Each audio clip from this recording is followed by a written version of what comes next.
নাজমুল, ঈদের সকালে চামড়া কেনাবেচার শুরুর চিত্রটা কেমন দেখছেন? আড়তে চামড়া আসা কি শুরু হয়েছে? ঈদ মুবারক রুহি।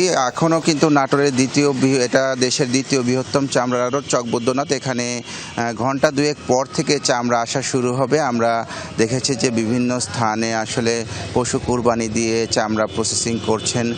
তো এখানকার আড়তদাররা যে বিষয়টি বলছেন, আড়তদারদের সাথে কথা বলেছি যে ঘন্টা দুয়েক পর থেকে আসলে বিভিন্ন ধরনের চামড়া আসবে। ঢাকার চিত্র যেটা আমরা শুনছিলাম যে লবণের দাম বেশি, এই লবণের দাম বেশি হওয়ার কারণে চামড়া সংরক্ষণে তাদের আসলে চামড়া ব্যবসায়ীদের বিপাকে পড়তে হচ্ছে। আগে যেখানে 800-850 টাকা ছিল, সেই লবণ বস্তা প্রতি 1100 টাকা হয়েছে। এবং এখানকার ব্যবসায়ীরা বলেছেন যে বকেয়া টাকা ছিল, বিগত 20 সালের আগে অন্তত 60 কোটি টাকা বকেয়া ছিল। তারা প্রত্যাশা করেছিলেন যে এবার ট্যানারি মালিকরা সেই বকেয়া টাকা দেবে। সে বকেয়া টাকা না থাকার কারণেও কিছুটা অর্থ সংকটে পড়েছেন।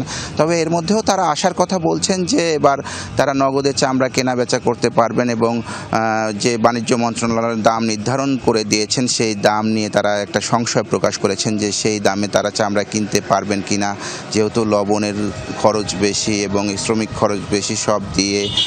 এখানে তারা বলেছেন যে প্রথম শ্রেণীর চামড়াগুলো হয়তো সে নির্ধারিত দামে কেনা হবে। বিভিন্ন গ্রেডের চামড়া রয়েছে, প্রথম গ্রেড, দ্বিতীয় গ্রেড, তৃতীয় গ্রেড, সব গ্রেড অনুসারে, মান অনুসারে আসলে এখানকার ব্যবসায়ীরা চামড়া কিনবেন এমনটাই তারা বলছেন। এবং মৌসুমি ব্যবসায়ীদের কারণে তাদের ক্ষতিগ্রস্ত হতে হয়। মৌসুমি ব্যবসায়ীরা কিন্তু বাজার দর না জেনেই আসলে বেশি দামে চামড়া কিনে নিয়ে এসে আড়তে নিয়ে আসে, এই দামে তারা চামড়া কিনতে পারেন না। তবে এখানকার চামড়া ব্যবসায়ী নেতারা যে বিষয়টি বলছেন যে 10 থেকে 12 লাখ পিস পশুর চামড়া কিনবেন এবং এই চামড়াগুলো তারা আড়তগুলোতে মজুত করে রাখবেন। মজুত করে রেখে যখন লবণজাত করে আড়তগুলোতে রাখবেন, রাখার পরে আসলে যখন ঢাকার ট্যানারি মালিকরা আসবে তখন ট্যানারি মালিকদের কাছে এই চামড়াগুলো বিক্রি করবেন। ইতিমধ্যে এই আড়তকে কেন্দ্র করে প্রশাসনও কিন্তু সরব হয়ে উঠেছে। রুহি।